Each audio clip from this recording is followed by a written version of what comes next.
Shalom, shalom, bien-aimés dans le Seigneur. Rhapsodie des réalités du dimanche 4 mai 2025. Notre thème d'aujourd'hui est la véritable croissance spirituelle. Alléluia.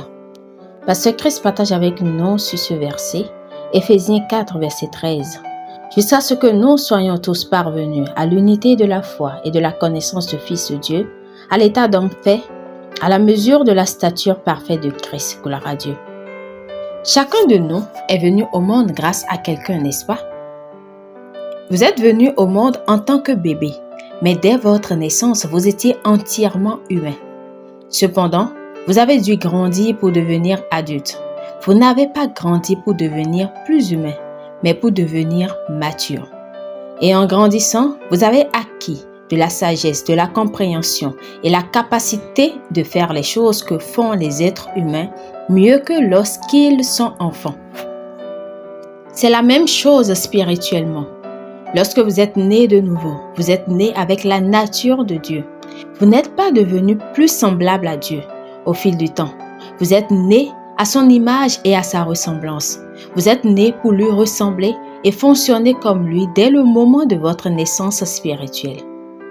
Vous êtes né de la parole de Dieu et par l'Esprit de Dieu, possédant sa nature divine dès le premier jour.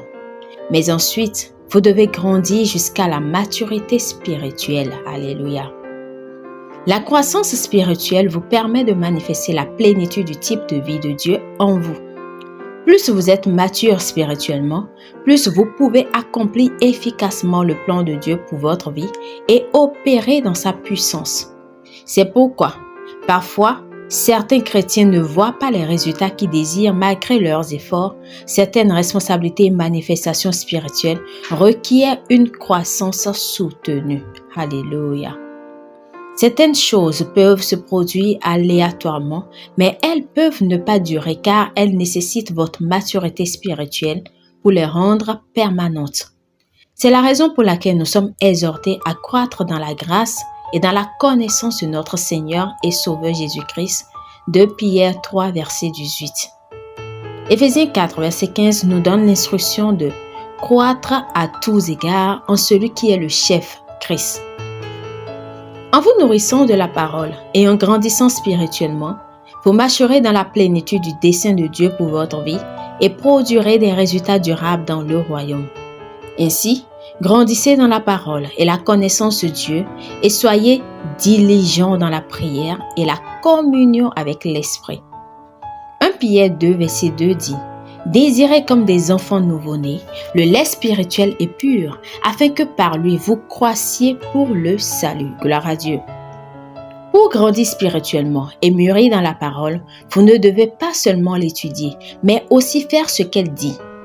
Mettez en pratique la parole et ne vous bornez pas à l'écouter en vous trompant vous-même par de faux raisonnements. Jacques 1, verset 22. C'est la parole que vous mettez en pratique qui demeure en vous. Le simple fait de mémoriser les Écritures ne vous mènera pas à la maturité. La véritable croissance vient de la pratique de la parole, de son application dans votre vie quotidienne. Alléluia, gloire à Dieu. Priez.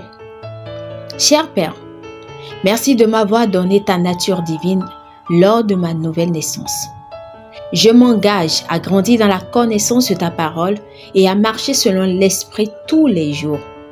Je marche dans la plénitude des bénédictions de l'Évangile, accomplissant ton dessein pour ma vie, alors que je grandis en Christ dans et par la parole, en communion constante avec l'Esprit, au nom de Jésus. Amen.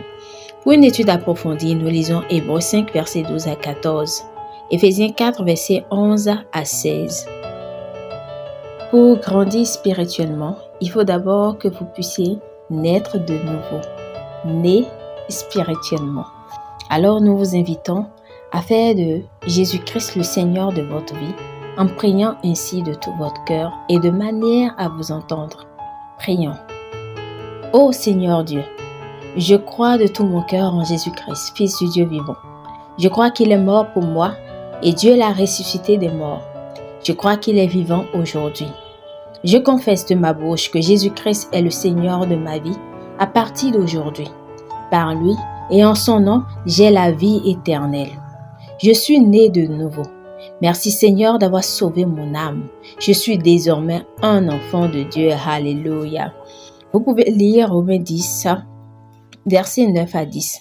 Félicitations si vous avez fait cette prière. Vous êtes désormais un enfant de Dieu. Alléluia.